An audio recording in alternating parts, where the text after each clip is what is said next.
여러분 안녕하십니까? 사이언스 투데이입니다. 밤사이 남부지방을 중심으로 많은 비가 내렸습니다. 대기가 불안정해 오늘도 곳곳에 산발적인 비가 이어지겠는데요. 수요일에는 전국에 다시 비 소식이 있어서 산사태나 침수 등 안전사고에 대비하셔야겠습니다. 오늘의 주요 뉴스입니다.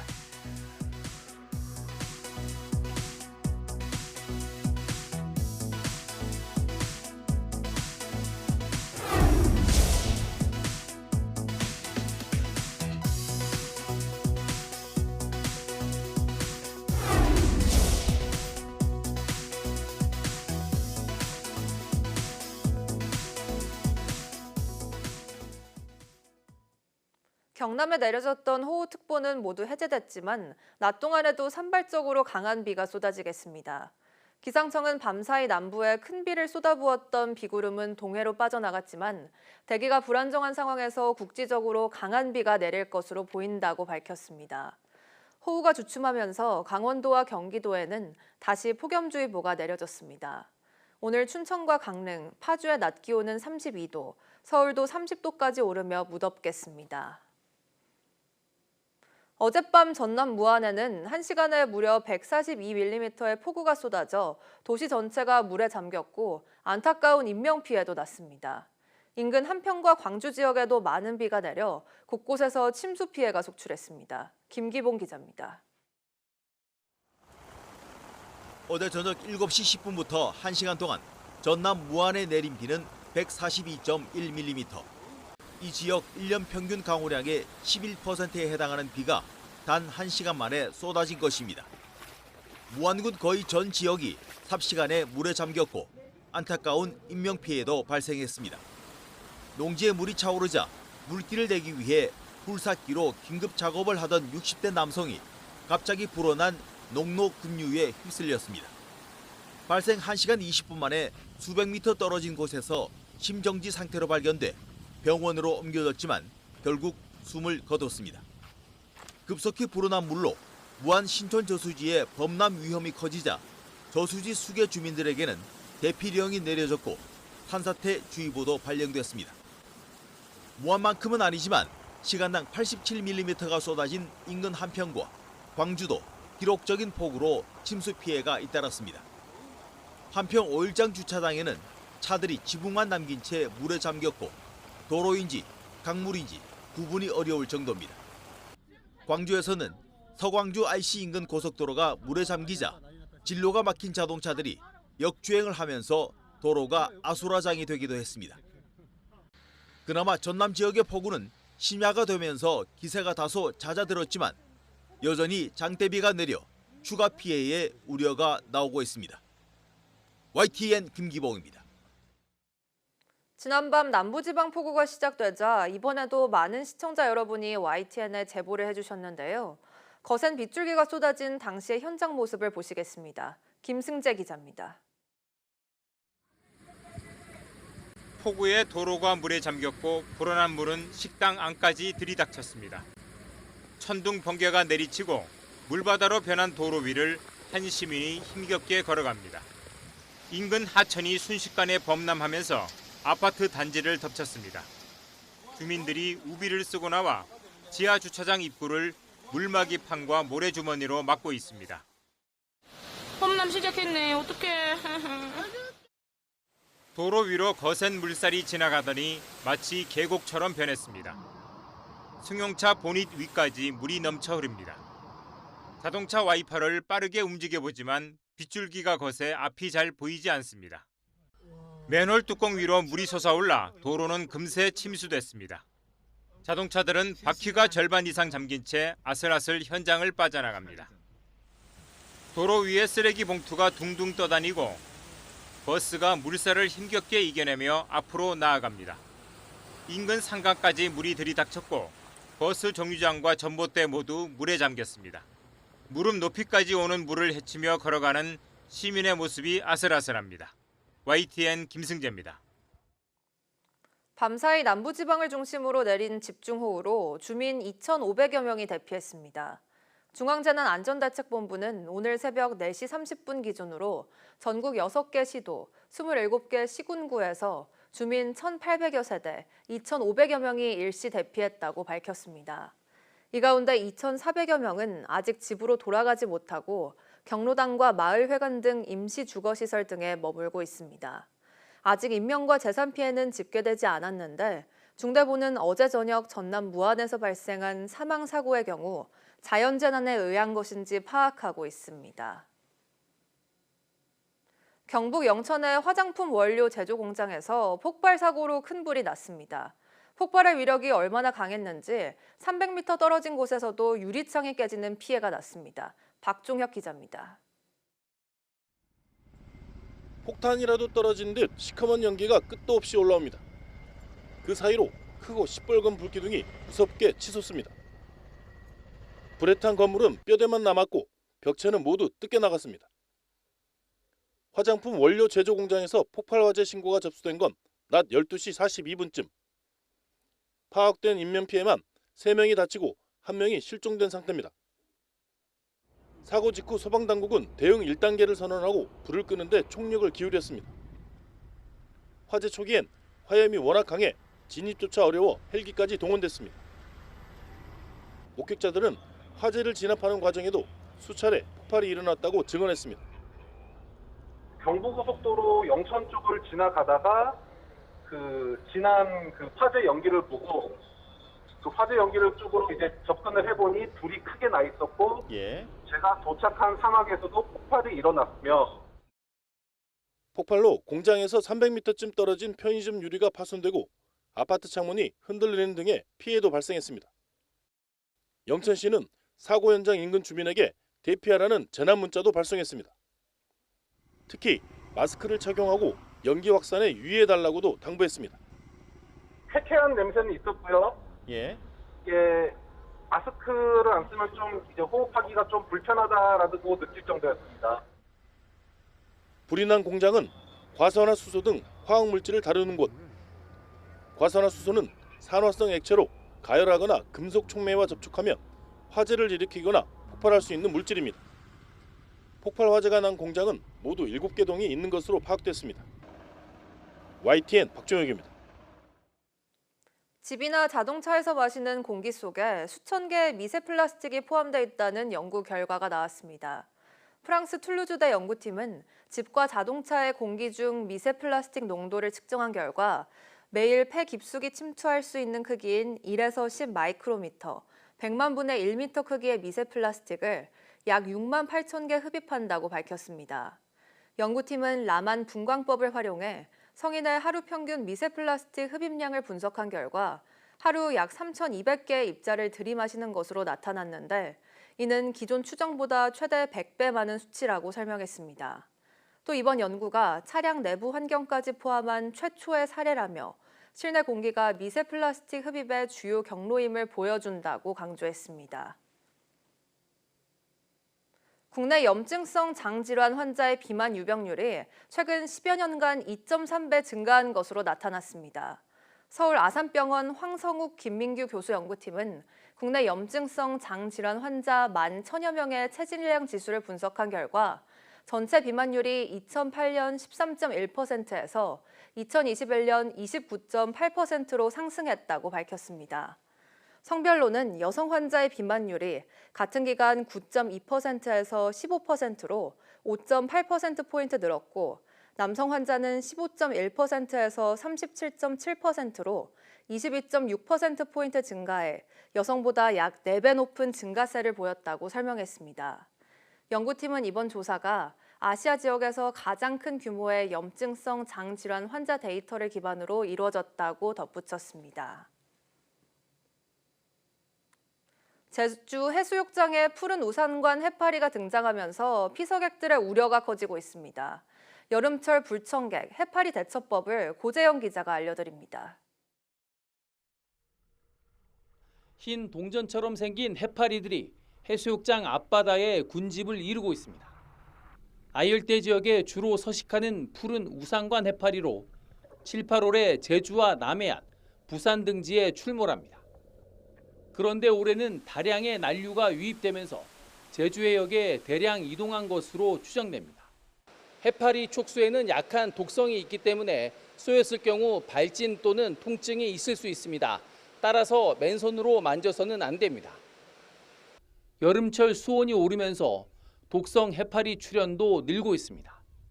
작은 불에관 해파리는 비닐봉지처럼 생겨 착각하기 쉽지만 쏘이면 매우 심한 통증을 유발합니다. 노무라 잎깃 해파리는 어업은 물론 피서객에게도 피해를 줍니다. 여름철에 주의해야 될 대표적인 해파리는 노무라 잎깃 해파리고요. 중국 쪽에서 해로 따라서 올라오는 해파리인데 이 해파리는 독성이 매우 강하기 때문에 조심하셔야 됩니다. 2달 동안 제주에서는 해파리 쏘임 사고 20여 건이 소방에 접수됐습니다. 해파리에 쏘였을 때는 즉시 물 밖으로 나와주시고 촉수가 보였을 때는 핀셋이나 카드로 긁어내시고 바닷물이나 생식염수로 충분히 세척해 주셔야 됩니다. 호흡곤란이나 전신 통증 등 증상이 심하면 즉시 의료진의 도움을 받아 병원에서 응급치료를 받아야 합니다. 해파리 쏘임을 예방하려면 물놀이 할 때 피부 노출을 최소화하고 해파리 출현 시에는 입수를 자제하는 것이 중요합니다. 사전 정보와 올바른 대처법만 알고 있어도 해파리 피해 없이 안전하게 피서를 즐길 수 있습니다. YTN 고재영입니다. 서울시가 오는 17일부터 서소문 고가차도를 단계적으로 철거합니다.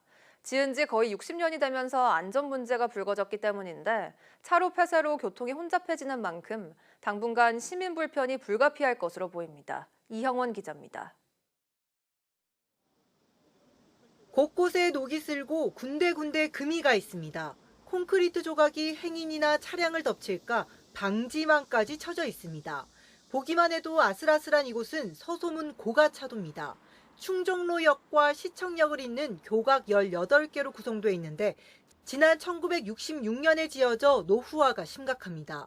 실제로 2019년 콘크리트 일부가 떨어지면서 정밀안전 진단을 한 결과 안전성 미달인 D등급을 받았고 보수 공사를 해오던 서울시는 결국 철거를 결정했습니다. 콘크리트가 깨지고 그 부분이 떨어져서 사람들이나 아니면 자동차에 유해가 가해지기 때문에 그 부분들을 저희들이 방지하기 위해서 방지망을 설치했지만 노후화 속도가 점점 진행이 빨라져서 이번에 철거를. 오는 17일부터 단계적으로 차로를 폐쇄하는 방식으로 철거가 이루어집니다. 하루 평균 차량 4만 대가 지나다닌 만큼 교통 혼잡을 최소화하기 위해서입니다. 서울시는 버스 노선을 우회시키는 등 여러 가지 조치를 강구하고 있지만 아마도 상당히 많이 막힐 것이 예상이 됩니다. 그런 만큼 시민 여러분들의 적극적인 협조가 필요합니다. 서울시는 일반 운전자들도 되도록 서소문로를 피해 사직로와 세문안로, 세종대로 등 주변 도로로 우회해달라고 당부했습니다. 다음 달 21일부터는 전면 통제 뒤 본격적인 공사에 들어가 내년 5월 철거를 마친다는 방침입니다. 이후 새로운 고가 차도를 짓는데 2028년 2월 준공을 목표로 하고 있습니다. YTN 이영훈입니다. 국내 연구팀이 다중로봇 협력체계의 취약점을 극복할 수 있는 강화학습 기반 기술을 개발했습니다. 유니스트 인공지능대학원 한승열 교수팀은 다중 에이전트를 순차적으로 교란해 협력 구조를 붕괴시키는 시나리오를 고안하고 이에 대응하는 방어학습 프레임워크를 설계했습니다. 이 기술은 공격 상황에 대한 반복 학습을 통해 센서 오류나 통신 지연 등 현실적인 교란 조건에서도 에이전트들이 안정적인 협력을 유지하도록 만듭니다. 실험 결과 이 기술로 학습한 AI는 기존 방식보다 높은 적응력과 협력 안정성을 보였고 자율 드론과 군집 로봇 등 다양한 분야에 적용될 가능성이 높은 것으로 평가됐습니다.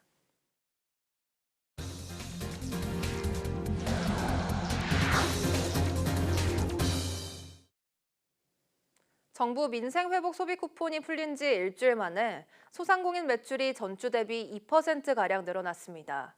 한국신용데이터에 따르면 민생회복 소비 쿠폰 지급 개시 한 주 동안 전국 소상공인 평균 카드 매출액은 전주 대비 2.2% 늘었습니다. 안경원 업종 매출이 전주 대비 56.8% 치솟으며 증가율이 가장 높았습니다. 패션 의류업 매출도 28.4% 늘었고 면요리 전문점 25.5%, 외국어 학원 24.2%로 매출액 증가폭이 컸습니다. 지역별로 경남이 9.4%로 가장 늘었고 전북 7.5%, 강원 6.6%, 충남 5.8% 순이었습니다. 장기간 부진했던 소매 판매가 감소폭을 줄이며 회복 조짐을 보이고 있습니다. 특히 민생회복 소비 쿠폰이 단기 경기 부양에 상당한 역할을 할 것이란 기대가 커지고 있습니다. 다만 대미 관세율 상승에 따른 투자 부진은 악재로 작용할 것으로 전망됩니다. 오인석 기자입니다. 6월 소매 판매는 의복과 화장품 등 비내구재 판매가 증가하며 0.5% 늘었습니다. 소매 판매 증가는 넉 달 만입니다. 올해 2분기 소매 판매는 0.2% 줄었지만 3년 만에 감소폭이 가장 작았습니다. 소비자 심리 지수도 비상계엄 사태가 있던 지난해 12월 급락했으나 최근 넉 달 연속 상승했습니다. 소비 심리 개선세는 실물 소비에도 나타나는 흐름입니다. 올해 2분기 전체 카드 승인액은 313조 원으로 지난해보다 3.7% 증가했습니다. 이런 가운데 지난달 21일부터 지급되기 시작한 민생회복 소비 쿠폰 지급이 여름 휴가철과 맞물리면서 외식과 서비스업, 유통업 분야 등에서 매출 증가세가 나타나고 있다는 분석이 나옵니다. 소비 쿠폰이 단기 경기 부양에 상당한 역할을 할 수 있다는 기대가 커지고 있습니다. 소비 쿠폰을 발행함으로써 소비 심리를 개선하고 소비 여력을 확충한다. 그리고 그것이 결국 자영업 경기를 또 회복시키는데 긍정적인 기여를 할 거라고 생각합니다. 하지만 대미 관세 협상 타결에 따른 수출과 투자 부진은 악재가 될 것으로 전망됩니다. 전체 수출에서 19%를 차지하는 대미 수출의 무관세 이점이 사라지면서 기업들의 가동률이 떨어지고 이는 고용 위축과 소득 하락, 소비 감소로 나타날 수 있습니다. 3,500억 달러의 대미 투자로 국내 투자가 위축되며 고용 감소가 이어질 수 있다는 우려도 나옵니다. 전문가들은 단기적인 경기 부양과 함께 중장기적인 성장 정책으로 소득 기반을 마련해야 한다고 권고했습니다. YTN 오인성입니다. 한미 관세 협상이 극적 타결을 이뤘지만 안심할 상황은 아닙니다. 큰 틀만 잡은 만큼 이견이 보이는 곳도 있고 세부 실행 방안을 논의하면서 비관세 분야 등에서 압박이 있을 수 있기 때문입니다. 이종수 기자입니다. 이번에 위기를 잘 넘겼지만 앞으로는 또 언제 관세나 비관세 이쪽에 또 압박이 들어올지는 우리가 안심을 못하는 상황이라고 생각합니다. 정부협상 대표단이 말한 것처럼 한미 관세 협상은 넘어야 할 고비가 또 있습니다. 세부 실행 방안 합의가 이루어져야 하기 때문입니다.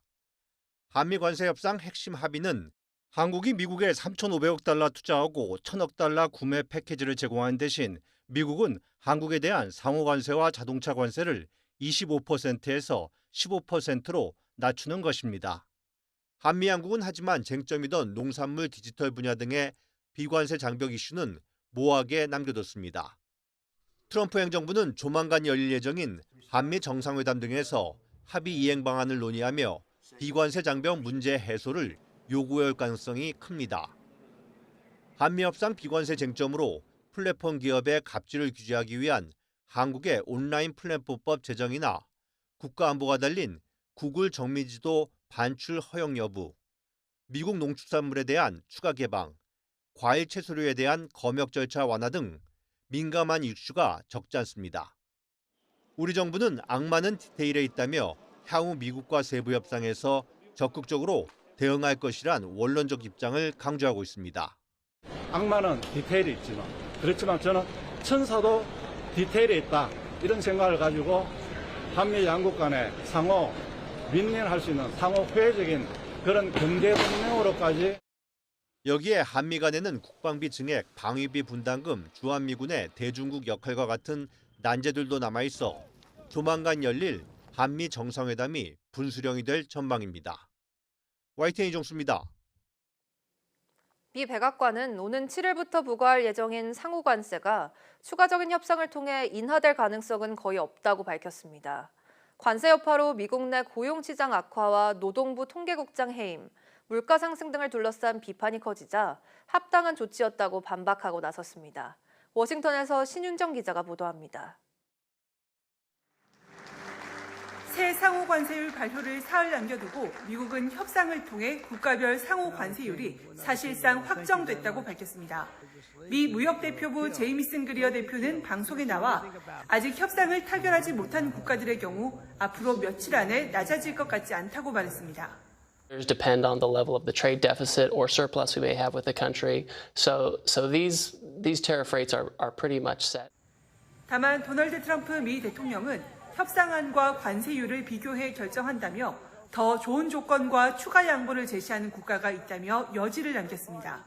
2대 교역국으로 관세율을 35%로 높인 캐나다와도 무역 조건 개선에 노력하고 있다고 덧붙였습니다.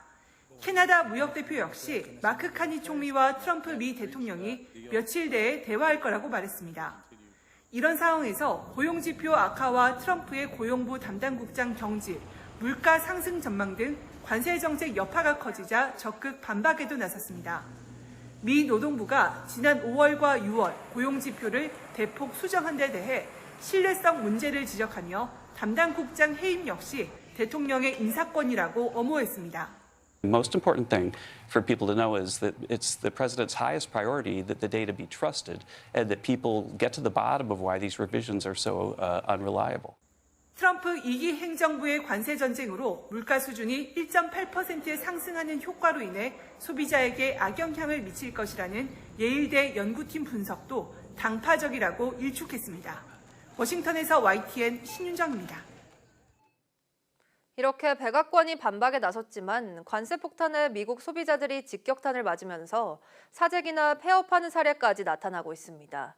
제품 생산에 드는 원자재와 중간재 관세율까지 고려한 미국의 유효 관세율은 91년 만에 최고치를 기록했습니다. 김희준 기자입니다.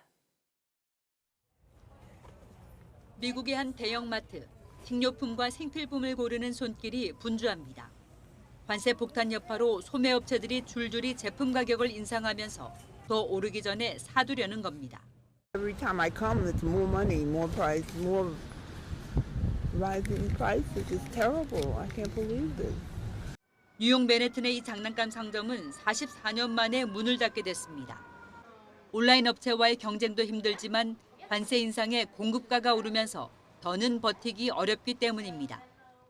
You know, China's not paying it. No one else is paying it. My manufacturer, my vendor is paying that tariff. They're passing it on to me, and I have to pass it on to my customer. None of us can eat that.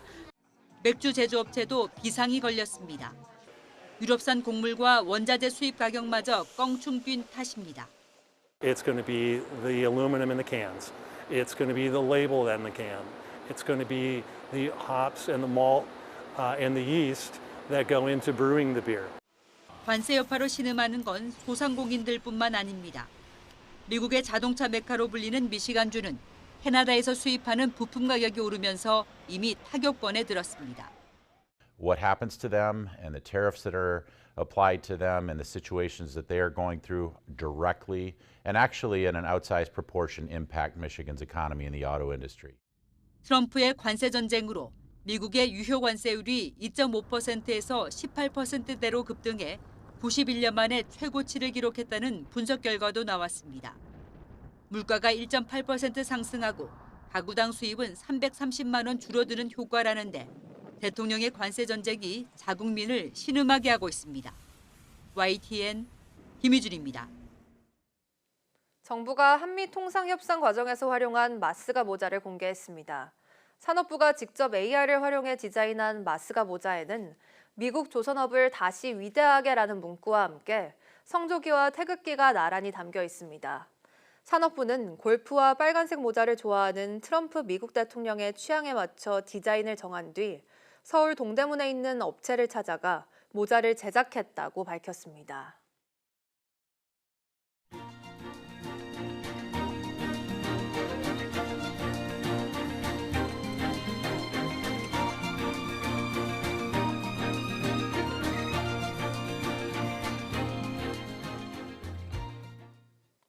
(8월 4일) 오전 사이언스 투데이 마칩니다. 오후 뉴스도 많은 시청 바랍니다. 시청해주신 여러분 고맙습니다.